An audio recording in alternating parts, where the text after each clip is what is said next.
소망의 하나님, 결국 2020년 마지막 날이 되었습니다. 새로운 결심으로 한 해를 시작한 지 꼭 365일째가 되는 날입니다. 코로나19라는 낯선 감염병과 싸워야 하는 어려움 속에서도 우리를 보호하여 주시고 지켜주신 하나님께 감사를 드립니다. 새벽마다 예배당 문이 열릴 때에는 늘 나와 있던 그 자리에서, 문이 닫힐 때에는 각자의 자리에서, 그리고 상황이 여의치 않을 때에는 움직이는 차 안에서 혹은 골방에서 하나님의 말씀을 들으며 기도하며 한 해를 살게 하신 주님께 감사와 찬송을 올려드립니다. 코로나로 삶의 자리가 뿌리째 흔들리는 어려움도 있었지만 늘 앞서서 인도하시는 하나님, 옆에서 함께 걸어주시는 하나님, 그리고 뒤에서 밀어주시며 중보해 주시는 주님이 계셔서 우리의 믿음이 흔들리지 않고 오늘에까지 이르게 해 주셨습니다. 하나님, 전염병의 위험 속에서도 함께 하신 하나님의 은혜를 믿음의 눈으로 다시 바라보며 감사를 드립니다. 특별히 우리 소망교회를 이 어려움의 시간에 귀하게 사용하여 주셔서 방역에 있어서나 신앙에 있어서나 모범이 되는 교회로 세워주시고 세상 사람들의 칭찬을 들으며 하나님께 영광을 돌리도록 사용하여 주셨으니 참으로 감사를 드립니다. 교회가 세상의 빛과 소금의 역할을 감당하지 못하는 위기의 시대에 우리 소망교회를 사용하여 주셨으니 참 감사합니다. 자만하거나 안주하지 않게 하시고 더 낮은 곳으로 내려가 그곳에 계시는 임마누엘의 주님을 만나는 참된 교회와 성도들이 되게 하여 주시옵소서. 하나님, 올해 질병의 문제, 관계의 문제, 경제의 문제, 신앙의 문제, 진로의 문제 등 힘들었던 성도님들을 위하여 기도합니다. 그들에게 새 힘을 공급하여 주시고 다시 시작할 수 있는 용기와 어떤 어려움도 견뎌낼 수 있는 믿음을 더하여 주시기를 원합니다. 2021년에는 그들의 삶의 위로와 평강이 넘치고 눈물이 웃음으로 변화되기를 소망합니다.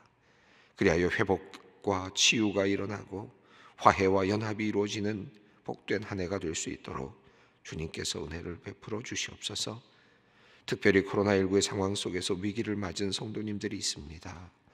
그들의 사업을 주님께서 지켜주시고 기도하며 간구하는 모든 것들이 주님의 은혜로 응답을 받게 하여 주시옵소서. 하나의 마지막 날에 지난 한 해 동안 슬픔을 당한 우리 성도님들을 위해 기도합니다. 사랑하는 이와의 이별로 또는 사별로 외로움과 그리움 속에 빠져 있는 성도님들이 있습니다. 서로 마음을 나누고 서로의 앞날을 응원하며 따뜻하게 보내야 할 이 연말이 더 외롭고 슬플 그들을 주님께서 찾아가 주시기를 원합니다. 그 마음을 어루만져 주시기를 원합니다. 하나님께서 예수 그리스도를 통하여 우리에게 주신 영생의 소망을 품고 이 세상에서 잘 견뎌내게 하여 주시옵소서. 믿지 않는 가족과 친지, 친구들을 위해 눈물로 기도하는 성도님들이 있습니다.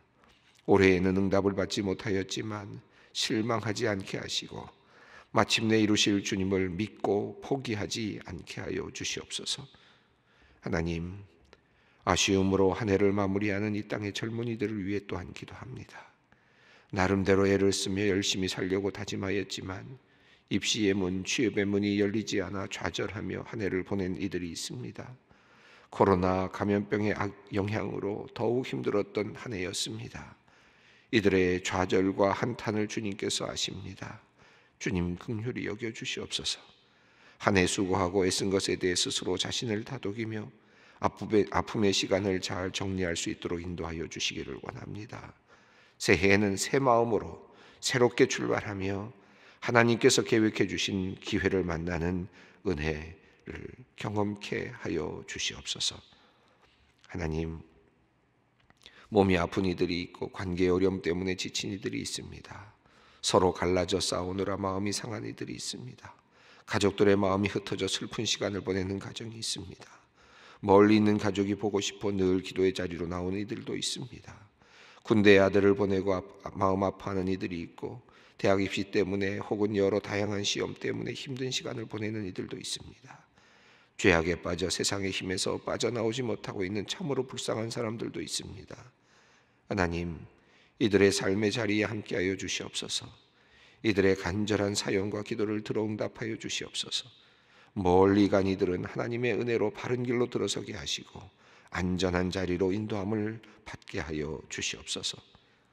하나님, 우리나라 대한민국을 위하여 기도합니다. 분열을 통한 아픔과 슬픔의 역사를 안고 있는 이 나라에 진정한 평화가 임하게 하여 주시옵소서. 특별히 이 시간 나라 안의 갈등과 다툼이 그치기를 간절히 기도합니다.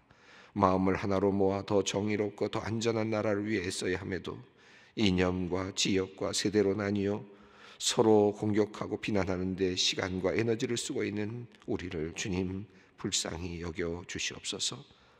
혐오로 인한 싸움이 그치기를 기도합니다.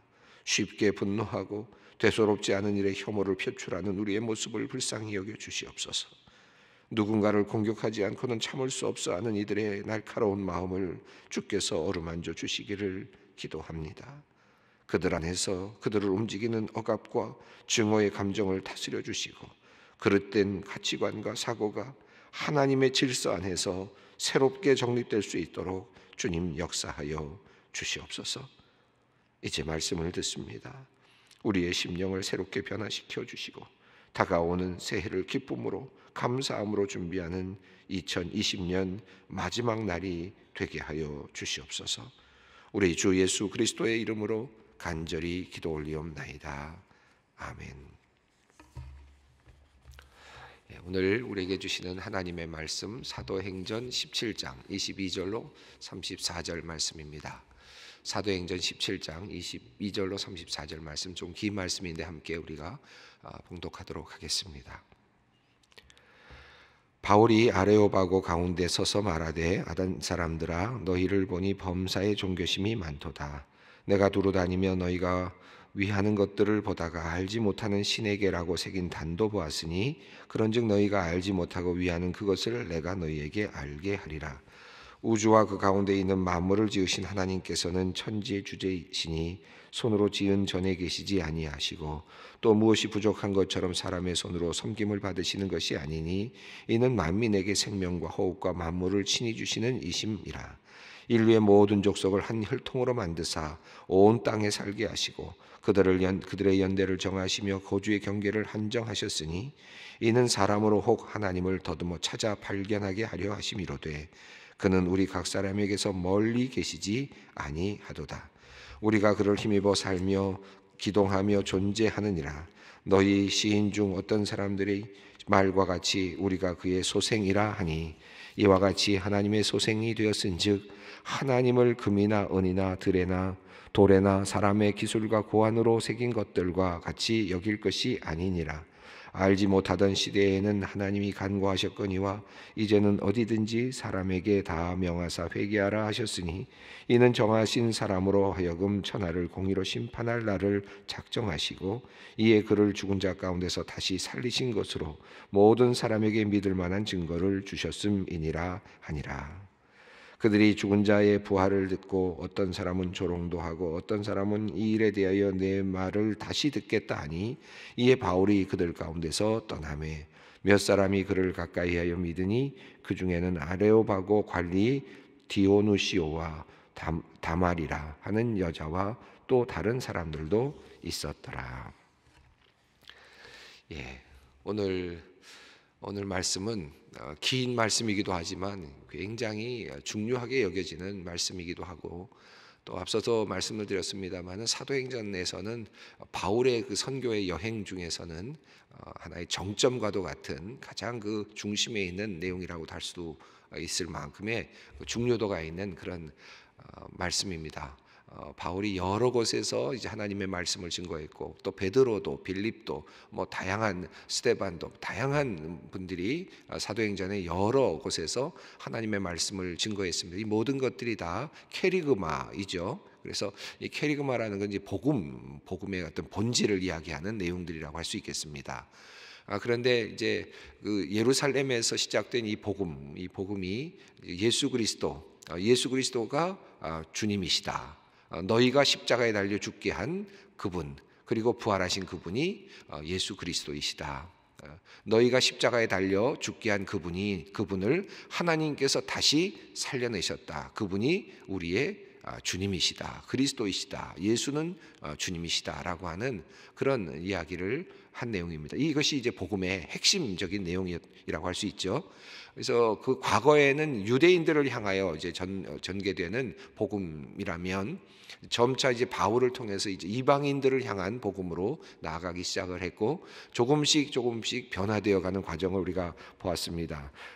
BCD 안디옥에서 13장에서 16절부터 41절에 보면 이제 회당에서 사람들에게 가르치지만 그럼에도 불구하고 안 믿는 사람들을 향해서 또 이야기하고 있는 장면을 우리가 살펴보았고 그 이후부터 믿지 아니하는 사람들, 하나님을 알지 못하는 사람, 회당과도 관련이 없는 이방인들, 이런 사람들에게도 복음을 전하는 이제 그런 내용들이 조금씩 이제 드러나기 시작했는데 오늘 본문은 이제 아레오바고에서의 연설은 정말 그 유대교를 알지 못하는 전혀 접점이 없다고 생각되는 그 사람들 그리고 자기 자신들이 가지고 있는 그 신앙 또는 종교 혹은 철학 이런 것들로 가득 차 있어서 더 이상 필요 없다라고 생각하는 사람들 그리고 그것이 최고라고 생각하는 사람들 자, 이런 구조를 갖고 있는 사람들을 향하여서 이제 사도 바울이 복음을 전하는 내용입니다. 그래서 아레오바고에서 이 연설과 관련된 이 설교와 관련해서는 뭐 논란도 많고 논란이란 말은 다양한 연구들이 들어와 있습니다. 그래서 이 이야기들 하나하나의 문장들에 대한 연구도 굉장히 많고 다양한 견해들도 많이 있습니다. 그래서 뭐 오늘 다 그 얘기를 다 하기는 어렵고요. 다만 우리가 이렇게 쭉 읽어 내려가면서 22절부터 이 마지막 부분까지 읽어 내려가는 이 이야기 속에서 뭐 성경적인 내용들인 것 같고 또 일반적인 내용들인 것 같이 보이는 이 모든 것들 속에 하나의 그 논리가 들어 있고 헬라적인 철학도 들어 있고 그 배경이 들어 있는 그런 또 특별한 또 연설이다, 설교다 이렇게 볼 수도 있을 것 같습니다. 자, 한번 이 본문을 한번 우리가 살펴보면서 어떻게 바울이 아레오바고에서 이제 복음을 전했는가 하는 것을 살펴보겠습니다. 먼저 뭐 그 얘기하기 전에 하나 살펴볼 것은 이 바울이요, 이 아레오바고에서 연설만큼은 성경을 인용하지 않았다. 참 독특합니다. 성경을 알지 못하는 곳에서 성경을 인용하지 않았습니다.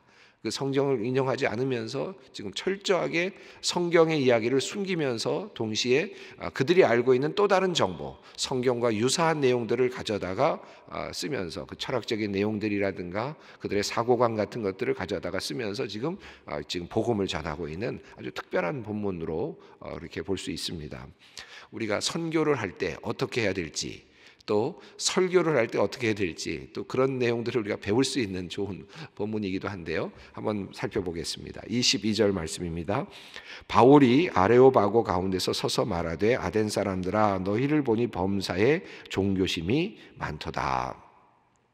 어찌 보면 우리가 보통 무슨 연설을 할 때라든지 또 이야기를 꺼낼 때 하나의 공통점을 가지고 시작을 하라. 보통 이런 얘기들을 참 많이 하지 않습니까? 또 상대방을 인정하고 시작하라. 뭐 이렇게 서론을 어떻게 시작할 것인가? 사람들의 관심을 끌면서 시작하라. 뭐 여러 가지 그 서론을 시작하는 방식들이 있는데 논리적으로 말이죠. 우리가 어떤 흐름을 만들어갈 때, 이야기 흐름을 만들어갈 때 지금 보시면 바울이 아주 뭐라 그럴까요? 아주 잘 준비된 서론과 같이 시작을 합니다. 아덴 사람들아 너희들을 보니 종교심이 참 많다. 이 종교심이 많다는 말은 하나의 동질감을 만들어 주는 것이고, 그리고 또 그 이야기를 끌고 가려고 하는 그 이야기의 흐름의 방향을 잡아주는 그런 의미이기도 합니다. 그러면서도 동시에 이제 학자들에 따르면 여기서 종교심이 많다라고 하는 말에 사용된 단어를 보면 미신. 그러니까 사실은 또 그 뭐라 할까요? 좀 그 뭔가 이렇게 좀 비하하는, 너희들이 이 종교심이라고 하는 말 속에 약간의 비하도 들어있는, 숨겨진 비하도 들어있는 그런 말이다, 이렇게 연구를 하고 있습니다. 자, 우선 바울은 아덴에 있는 사람들을 향하여서 너희가 참 종교심이 많다, 우상들이 많이 있고 신전이 많이 있고 이런 모습들을 이미 보았죠, 바울이. 그리고 그것 때문에 화가 났습니다. 자, 그것을 이제 좀 꾹꾹 누르면서 우선은 그들과 대화를 열면서도 속에 숨겨져 있는 그런 마음이 표출되고 있는 그런 출발입니다. 우선 공통점을 우선 찾아가고 있는데, 너희들이 종교심이 많다. 내가 오늘 얘기하려고 하는 것은 너희들이 그 가지고 있는 종교심과 관련된 것이다. 이제 이 이야기를 먼저 이제 살짝 풀어내고 있습니다. 23절이 재미있는데 한번 읽어보죠. 내가 두루 다니며 너희가 위하는 것을 보다가 알지 못하는 신에게라고 새긴 단도 보았으니 그런즉 너희가 알지 못하고 위하는 그것을 내가 너희에게 알게 하리라. 두 번째로 공통점을 얘기한 다음에 하나의 실마리를 풀어가는데, 내가 돌아다니다가, 서론에 해당되는 거죠. 내가 돌아다니다가 여러 신전들을 다 보았다. 뭐 제우스 신에게 바치는 신전도 있고 이런 신전 저런 신전이 다 있는데, 그런데 심지어는 어떤 제단까지 보았느냐 하면 알지 못하는 신에게라고 하는 그런 그 신전, 또 그런 제단까지도 보았다. 당시에 아테네 사람들은 자기들이 생각하기에 신이 될 만한 것들은 다 이름을 붙여가지고 신의 이름을 붙여서 제단을 쌓고, 이제 범신론에 해당되는 거죠. 모든 것에 다 신처럼 받드는 그런 의미도 있었습니다. 그러니까 뭐 같이 어떤 신이 될 만한 모든 것들은 다 이름을 붙여서 이제 신전을 만들고 제단을 만들었는데, 혹시라도 빠뜨린 것이 있을까? 또 혹시 우리가 알지 못하는 세상, 그러니까 아시아라든지 저 멀리 있는 어떤 세상, 저 밖에 있는 또 다른 신이 있지 않을까? 라고 해서 각 그 바깥에 있는, 저 세상 바깥에 있는, 우리가 알지 못하는 세상 바깥에 있는 알지 못하는 신에게, 또는 알려지지 않은 신에게라고 하는 제단이 있었다고 합니다. 그러니까 그런 그것을 지금 바울이 꼬집고 있는 거죠. 그래서 너희가 다 신들을 하나씩 다 이름을 붙여가면서 신전들을 만들어 갈 만큼 종교심이 많은데, 어디 가다 보니까 알지 못하는 신에게라고 하는 것까지도 있더라 라고 하면서 여기서부터 하나의 실마리를 붙잡고, 그가 이제 너희가 알지 못하는 신에게라고 하는 이 신이 누구인지를 내가 알게 하겠다 라고 이렇게 이야기를 합니다. 여기는 이중적인 의미가 있을 것입니다. 우선 첫 번째로는 너희가 지금 실제로는 너희가 안다고 하는 수많은 신이 있지만 실제로는 알지 못하는 진짜 신이 있다. 너희가 알지 못하는 진짜 신이 있다라고 하는 것이죠. 이게 바울이 실제적으로 이야기하려고 하는 의미라고 할 수 있겠는데, 그 이야기를 듣고 있는 아데네 사람들은 내가 여기 있는 모든 신들은 다 아는데 저기 저 동방에서는 또 다른 신을 섬기지 않나? 그 알려지지 않은 신은 도대체 뭘까? 이런 호기심을 갖고 오는 사람들에게는 즉 그 신에 대해서 지금 이야기하려고 하는구나. 동방에 알려지지 않은 어떤 신에 대해서 지금 이야기하려고 하는구나 라는 것으로 이해할 수 있었죠. 그러니까 쉽게 문을 열면서, 그렇지만 실제적으로는 지금 바울은 본질적인 신, 그러니까 너희가 알고 있는 그 신은 다 가짜고 진짜 신에 대해서 이야기하겠다라고 하는 의미를 두고 이야기를 하고 있고, 듣는 사람들은 저 동방에 있는 어떤 알려지지 않은 신에 대해서 지금 이야기하려고 하는구나 하는 그런 마음으로 일단은 좀 긴장을 풀고, 마음을 풀고 지금 이야기를 들으려고 한다. 그러면서 굉장히 아주 놀라운 그 하나의 지금 서두다, 이렇게 볼 수 있을 것 같습니다. 자, 24절 한번 읽어보겠습니다. 우주와 그 가운데 있는 만물을 지으신 하나님께서는 천지의 주제시니 손으로 지은 전에 계시지 아니하고.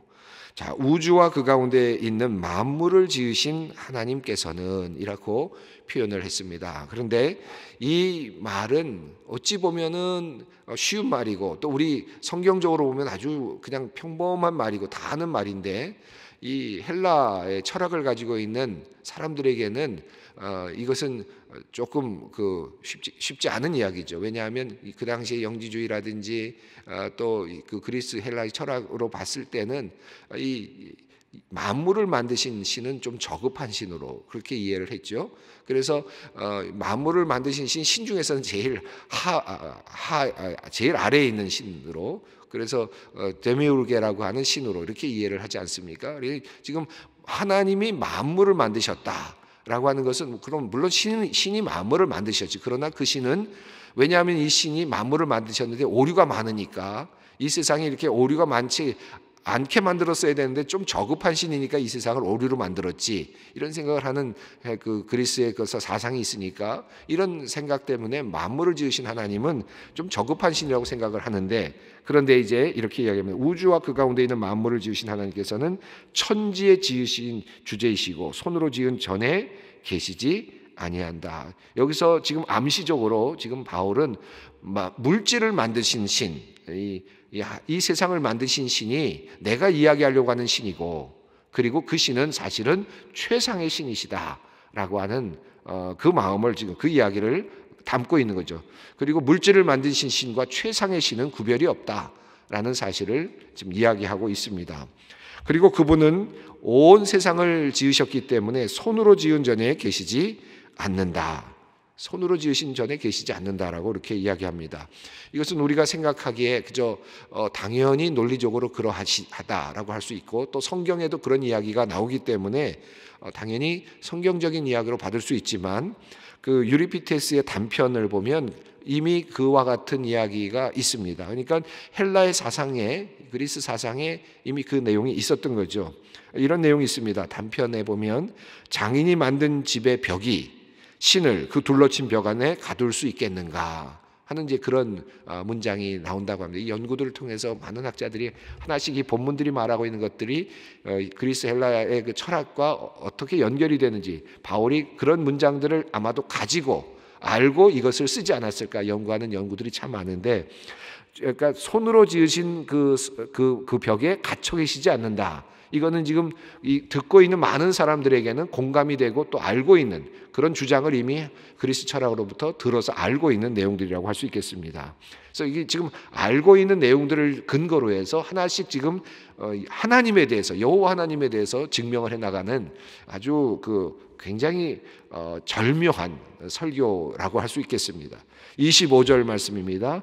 또 무엇이 부족한 것처럼 사람의 손으로 섬김을 받으시는 것이 아니니 이는 만민에게 생명과 호흡과 만물을 친히 주시는 이심이라. 이 부분도 유리피테스의 그 헤라큘레스의 라는 그 작품에 나오는 내용이라고 합니다.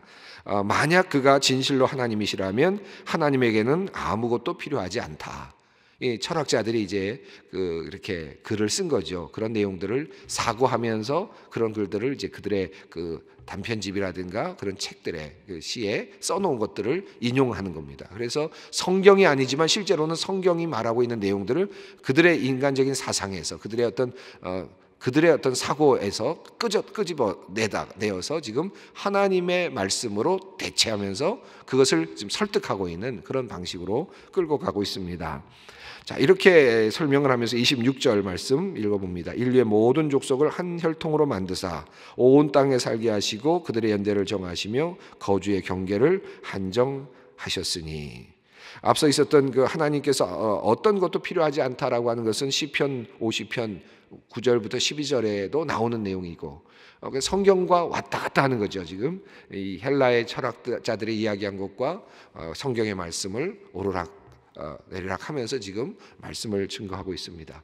사실 성경에 나오는 수많은 그 귀한 가르침들이 하나님의 말씀으로서 존재하는데, 그러나 이 세상의 지혜도 그와 같은 비슷한 이야기들을 한 것들이 참 많죠. 왜냐하면 인간이 하나님에 대해서 생각을 하고 인간의 궁극적인 것들에 대해서 고민을 하기 때문에 어느 정도는 더듬어 알 수밖에 없는 거죠. 생각할수록 깨닫게 되는 부분들이 있는 거죠. 완전함에 도달할 수는 없어요. 그러나 그 인간적인 생각을 통해서 하나님은 이런 분이시 아닐까? 하나님은 이런 분이시겠지 하는 이런 생각들을 할 수밖에 없는 거죠. 그것은 인간에게 주신 어떤 종교적인 심성, 그 안에 숨겨져 있는 것이라고 할 수 있습니다. 자, 그것을 따라서 그들이 말한 시로 또는 여러 가지 작품을 통해서 이야기했던 것들을 하나씩 가져다가 바울은 인용하면서 실제로는 지금 하나님의 말씀을 증거하고 있습니다.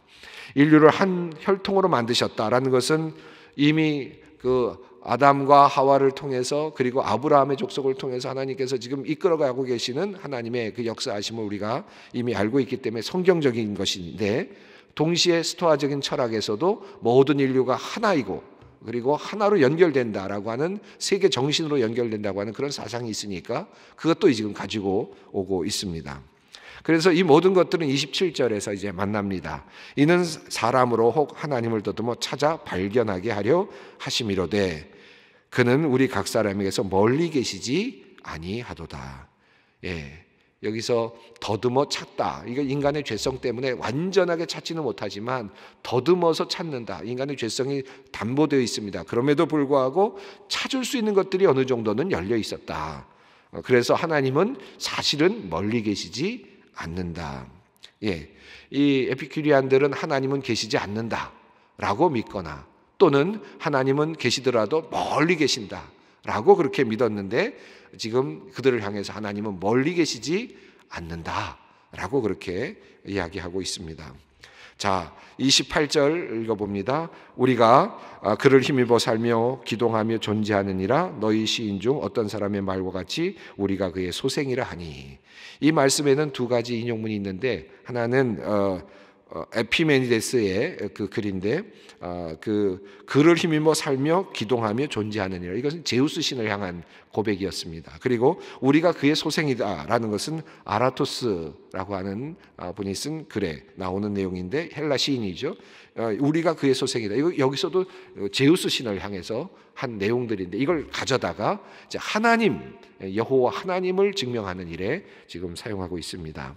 그래서 29절에서 이와 같이 하나님의 소생이 되었은즉 하나님을 금이나 은이나 돌에다 사람의 기술과 고안으로 새긴 것들과 같이 여길 것이 아니니라. 하나님은 그런 존재가 아니다. 이렇게 설명을 합니다. 이제 말씀하고자 하는 마지막 부분이 30절과 31절에 있습니다. 한번 읽어보겠습니다. 알지 못하던 시대에는 하나님이 간구하셨거니와 이제는 어디든지 사람에게 다 명하사 회개하라 하셨으니 이는 정하신 사람으로 하여금 천하를 공의로 심판할 날을 작정하시고 이에 그를 죽은 자 가운데서 다시 살리신 것으로 모든 사람에게 믿을 만한 증거를 주셨음이니라 하니라. 예. 시간이 많이 갔는데 알지 못하는 신에게는 라고 시작을 했는데 그래서 알지 못하는 신에 대해서 너희들이 모르고 있었는데 내가 알게 하겠다 시작을 했는데 이제 알지 못하던 이제는 너희들이 알려주었기 때문에 이제는 알지 못하는 시대가 아니다. 알지 못하던 시대에는 그냥 하나님께서 그냥 보아주셨지만 이제 예수 그리스도를 통하여 이 땅에 이제 복음이 전파되었고 그리고 믿을 만한 증거로 부활을 보여주셨기 때문에 이제는 심판이 남아있다라고 하는 기독교의 핵심적인 내용을 설명하고 있습니다. 그래서 바울의 설교는 창조에서부터 시작해서 심판으로 이렇게 이어지고 있습니다. 창조는 그리스인들에게는 아주 저급한 신이 만들었다고 생각하는데 그것이 아니라 창조주이신 하나님은 온전하신 분이시다라고 하는 것을 또 출발하면서 그리고 심판이 없다. 이 세상이 전체다. 현실만 남아있다라고 생각하고 있는 사실은 헬라의 철학을 반박하면서 심판이 있다.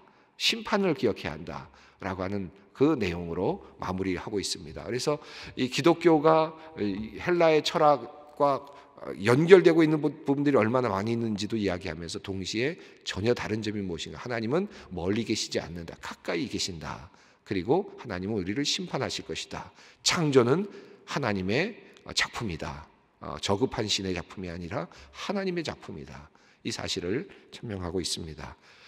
이 오늘 본문 말씀을 통해서 우리가 이 이방 세계를 향한 하나님의 복음을 다시 한번 생각해 볼 수 있겠습니다. 오늘 마지막 날에 이 말씀을 주시는데 어떤 의미가 있을까 제가 좀 길게 이야기하지만 우리가 이 세상을 살면서 현세적인 이 세상의 그 전통이라 그럴까요? 이 세상적인 철학, 우리가 가득 채워져서 살아왔는데 다시 우리를 씻어주시는 그런 의미로 오늘 말씀을 받았으면 좋겠습니다. 이제 다시 그리스도의 복음, 예수 그리스도의 복음으로 다시 돌아서기를 원하시는 하나님의 음성으로 오늘 받고 내일 또 새로운 날을 새로운 해를 맞았으면 좋겠습니다. 함께 기도하겠습니다. 하늘에 계신 우리 아버지, 아버지의 이름을 거룩하게 하시고 아버지의 나라가 오게 하시며 아버지의 뜻이 하늘에서와 같이 땅에서도 이루어지게 하소서. 오늘 우리에게 일용할 양식을 주시고 우리가 우리에게 잘못한 사람을 용서하여 준 것 같이 우리 죄를 용서하여 주시고 우리를 시험에 빠지지 않게 하시고 악에서 구하소서. 나라와 권능과 영광이 영원히 아버지의 것입니다. 아멘.